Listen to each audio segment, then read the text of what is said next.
Hey guys, welcome back.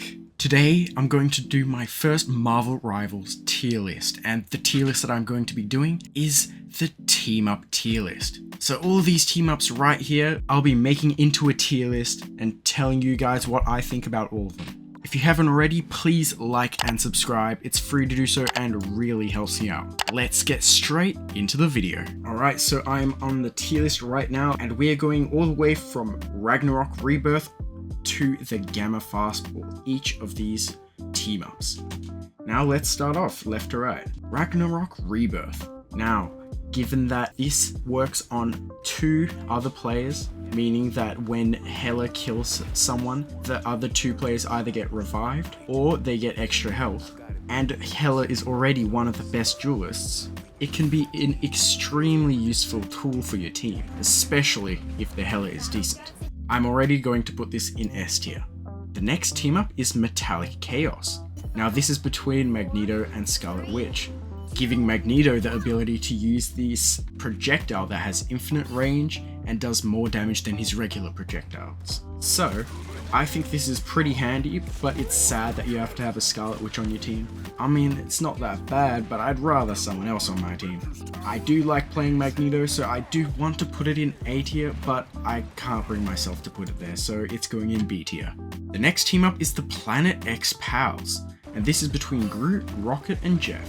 So either Rocket or Jeff can ride on Groot's shoulders, giving themselves a 35% damage reduction, which in my opinion is way too much, especially since Hulk in his smashing ult only gets 30. But anyway, just from that I think it is pretty good, and considering that Jeff can just hold his heal down directly on Groot, and Groot basically can't die unless the other team has 3 or 4 people just on him, and Jeff can just heal himself as well with his bubbles, and give Groot a speed boost. I think just between those two, it's a pretty good team up. But the Rocket part is maybe not so good, especially since it can be a little difficult to heal yourself while on Groot's back as a Rocket. I think overall it is pretty good, but it is not S tier worthy, and neither is it A tier worthy. I'm putting it in the same tier as the Metallic Chaos, B tier. The next team up is the Symbiote Bond. This is between Venom, Spider-Man, and Penny Parker, where Spider-Man and Penny Parker have a move to give them hyper armor and do a little bit more damage while pushing enemies away from them. This team up's alright, like, it's always better to have an extra move as these characters, and it also gives them hyper armor so they can't get stunned, and it's also a get off of me tool, which I reckon is pretty helpful for Penny anyway. But aside from that, it really doesn't do much. Yes, I get that Spider-Man can now have a one-shot combo on some of the squishy characters with it, but it's got such a long cooldown.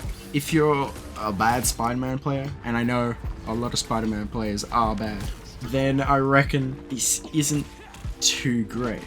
I'll just have to put it in C tier. The next team up is called Gamma Charge, and this is between Hulk, Doctor Strange, and Iron Man.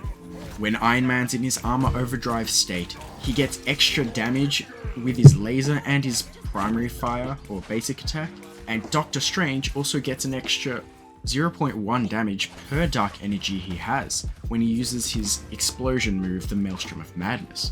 And also on top of that, he doesn't get anti-healed when he gets to 100, which I think is really handy. The damage boost on each of them is great, and especially on Iron Man, and just the getting rid of the anti-heal on Doctor Strange is awesome, especially since he's already one of the best tanks in the game. I think this definitely deserves to go in S tier. It is one of the best team-ups in the game. The next team-up is the Dimensional Shortcut between Magic, Black Panther, and Psylocke. If they have a Magic on their team, Black Panther and Psylocke have a button to let them go back in time to where they were a couple seconds ago, as well as gaining some bonus health based on the damage they took during those seconds. I think it is a really great tool for them, especially since you can get in, do some damage, take some damage, and get out, and they won't even know where you went. Or just the fact that you can keep fighting even longer because of the bonus health that it gives you. On top of that, all these characters are dive characters, so they work well together already. As long as they don't forget the dimensional shortcut button is there, this can be really handy. I'll put it in A tier. The next team up we have is the Guardian Revival, and this is between Adam Warlock, Star-Lord, and Mantis. If they have an Adam Warlock on their team, Star-Lord and Mantis have about a 100-second cooldown revive that they can do exactly like Adam Warlock. Let's say you have all of these guys on your team. Adam Warlock has a revive, Star-Lord now has a revive, Mantis now has a revive, Adam Warlock has the ultimate to revive them again. Star-Lord is already a great character, and so is Mantis. It's just making it way harder to kill your team, especially since half of them can revive just like that. I honestly think this is better than the Ragnarok Rebirth, even though it's still in S tier. All these ranks are not sorted within each of them, but Guardian Revival is one of the best team-ups in the game, especially since you don't rely on a Hela to get a kill. The next team-up is the Chilling Charisma. This team-up is between Lunar Snow, Namor, and Jeff the Land Shark.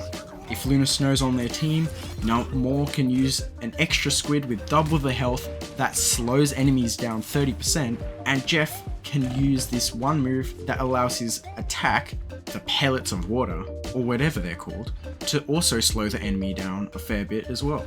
For Jeff, this is alright, especially since it's a large AoE damage, but Namor I think is where it really shines. It gives him an extra Monstro spawn with double the health that slows enemies. It's really frustrating to go against this, especially with a character with already low mobility like Groot or Adam Warlock. It's pretty annoying to go against, but I don't think it's quite A tier worthy, so it's going in B tier. The next team up is Voltaic Union, between Thor, Captain America, and Storm. With a Thor on their team, Captain America gets a move to empower his basic attack, allowing him to throw his shield again and again and again, more than he usually can. And it also gives Storm an ability to do some chain lightning thing, where if you hit an enemy, it chains to the nearest enemy if there is one within 5 meters, and it can do that up to 3 times. If we were in Season 0, I'd say this was dog doo-doo right here in D tier. But with the Storm buff, and the Captain America buff, and the Thor buff, I think it should go up a little higher. It honestly makes Captain America more playable, and Storm just that little bit more overpowered. So, it's here in C tier.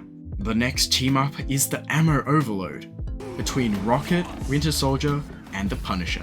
If Rocket is on a team with either Winter Soldier or Punisher, Rocket gets a move to put down this little turret thing that makes an area on the ground. If the Punisher or Winter Soldier are in that area, they get infinite ammo and an increased fire rate.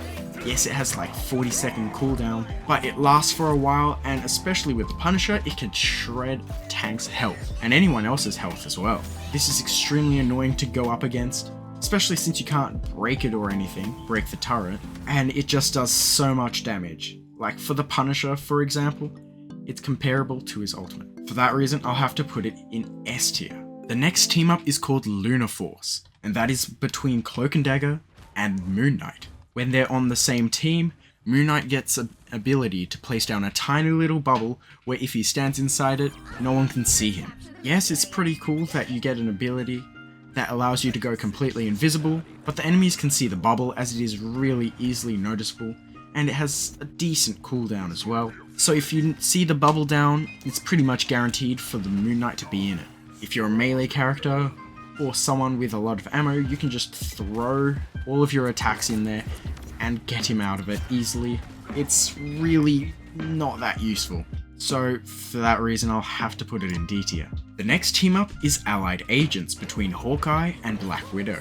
If they are on the same team, Black Widow has a new move where she can use Hawkeye's ultimate for herself. It has a hefty cooldown, but I think it is actually quite useful, especially since you can use it just before Black Widow's ultimate and then instantly kill anyone around it, or any squishy character anyway. Yes, I get that 2 sniper characters on your team aren't really that helpful, most of the time anyway, and you'd rather someone else, but if they are to be used, I think this is a pretty handy team up for the Black Widow. I'm putting this in C tier, and it would have been in B tier if it wasn't for 2 different snipers on the same team. The next team up is Esu Alumnus. I think that's how you say it.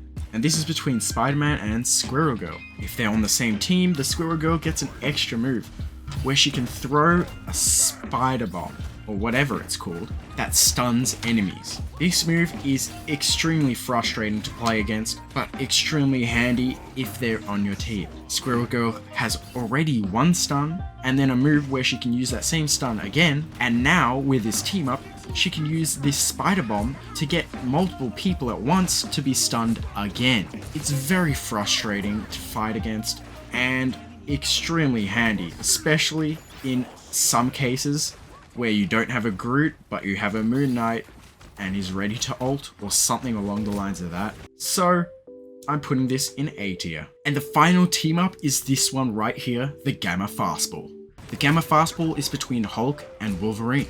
This team up allows both of these guys to have the same move, and when they use it at the same time, Hulk picks up Wolverine and can throw him extremely far. If you know Wolverine's moveset already, you know he has the Feral Leap, and that's where he can kidnap an enemy. And then after he kidnaps an enemy, or just finishes the Feral Leap, he can use his basic attacks really fast. Now this Gamma Fastball team up allows him to have basically another Feral Frenzy on a 15-second cooldown with the Hulk. And on top of that, it goes super duper far, and allows him to do tons of extra damage at one time, practically allowing him to have 2 moves to kidnap the enemy tanks. It's really fun as a Hulk player and as a Wolverine player just to go and use this team up. It's not the most handy, but it is really fun to use. Just based on how useful it is, I would have put it in B tier, but it's super fun, so I'm just going to put it in A tier as well.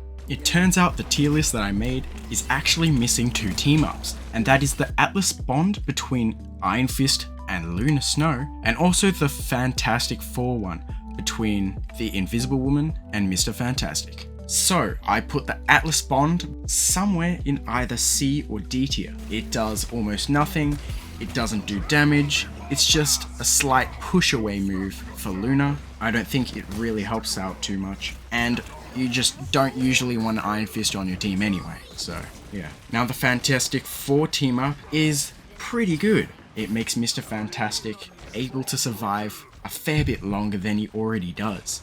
I believe it gives damage reduction and extra bonus health, which is just silly, especially since his survivability is great already. I think I'll put the Fantastic Four team up in A tier, just because it gives a lot of regenerating shields for Mr. Fantastic and makes him even more difficult to kill. I also have some changes to this tier list as well, because I've thought over some stuff and decided that they should probably change locations. One of these changes is moving the Voltaic Union up to B tier. This is because I've just remembered how easy it is for Storm to get her ultimate already, and with an extra move that also links to other enemies, it gives her a much easier time of generating that awesome ultimate, and it's just really good. And then the Planet X Pals, I've decided to move that down to C tier as well, mainly because of the fact that you can just hit the little strategists off of Groot's back, and if you aim for them, they really can't do too much, except for run away. Yes, it's really good in low tiers, but the better the enemy's aim, the worse it gets for you.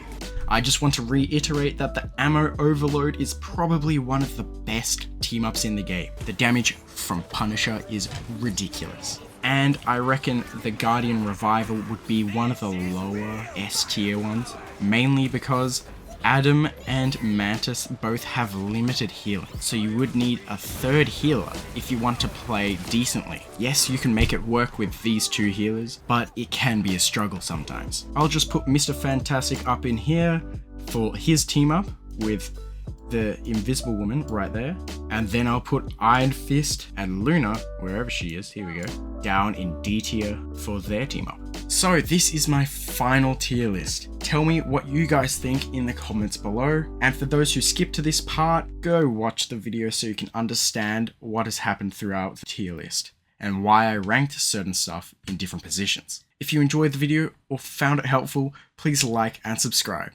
Thanks for watching and see you all next time.